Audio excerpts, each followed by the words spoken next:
એ આ પાતાળની પદમણી કહેવાય. આ પાતાળ લોકથી આવી છે. કર્ણ રાજાને જયારે પરણવા ગયા ને ત્યારે નાથી આ આવી છે. આ ભેંસ દેવી કહેવાય. આ પાતાળની પદમણી, આ પાતાળમાંથી અફીણ અને ભેંસને લેતા આવ્યા હતા. કર્ણ રાજાની જાન જયારે પરણવા ગઈ ને ત્યારે ઈ ભેંસ આવા અહીંયા આવો તમને બતાડું, આવા માંદણામાં બેહે. આવું માંદણું હોય ને ઈ માંદણામાં બેહે.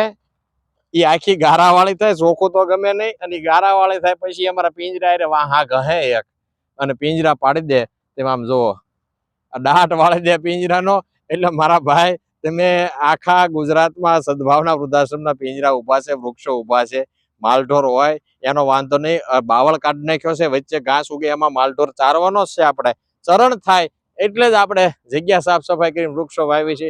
પણ થોડુંક ધ્યાન રાખો, અમારી જવાબદારી હોય છે. સદભાવના વૃદ્ધાશ્રમ સમગ્ર 100% જવાબદારી સાથે આવા વૃક્ષોનું વાવેતર કરે છે. તો એ વૃક્ષોની જાળવણી થાય, નુકસાન ન થાય એનું પણ ધ્યાન રાખવું પડે.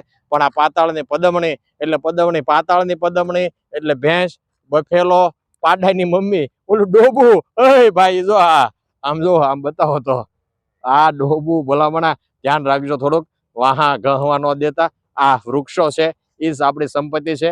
ઝાડ મોટા થાય એવી જવાબદારી સાથે વાવેતર કરવું છે. સદભાવના વૃદ્ધાશ્રમને સાથ અને સહકાર આપશો એ જ અપીલ.